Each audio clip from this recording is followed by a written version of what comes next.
T twenty বিশ্বকাপের জন্য ১৫ জনের বাংলাদেশ দল ঘোষণা করেছে বিসিবি। নাজমুল হোসেন শান্তর অধিনায়কত্বে দলে আছেন ইনজুরি কাটিয়ে দলে ফেরা পেসার তাসকিন আহমেদ। তাকে দলের সহ-অধিনায়কের দায়িত্ব দেওয়া হয়েছে। মঙ্গলবার দুপুরে মিরপুর শেরেবাংলা স্টেডিয়ামে দল ঘোষণা করেন প্রধান নির্বাচক গাজী আশরাফ হোসেন লিপু।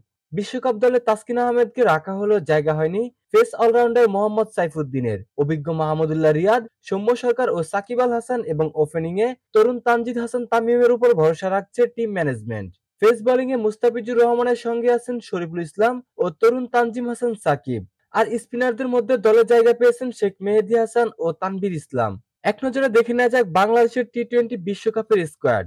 এতে অধিনায়কত্ব করবেন নাজমুল হোসেন শান্ত, তাসকিন আহমেদ থাকবেন সহ-অধিনায়ক, লিটন দাস, সৌম্য সরকার, তানজিদ হাসান তামিম, সাকিব আল হাসান তাওহিদ হৃদয়, মাহমুদুল্লাহ রিয়াদ, জাকের আলী অনিক, মাহেদী হাসান রিশাদ হোসেন, মুস্তাফিজুর রহমান, শরীফুল ইসলাম, তানজিদ হাসান সাকিব। আর রিজার্ভে থাকবেন আফিফ হোসেন ও হাসান মাহমুদ। বিশ্বকাপের আগে যুক্তরাষ্ট্রের বিপক্ষে ৩ ম্যাচের একটি প্রস্তুতিমূলক সিরিজ খেলবে বাংলাদেশ দল। যুক্তরাষ্ট্রের হিউস্টনে স্বাগতিকদের বিপক্ষে বাংলাদেশের ম্যাচগুলো ২১, ২৩ ও ২৫ মে অনুষ্ঠিত হবে।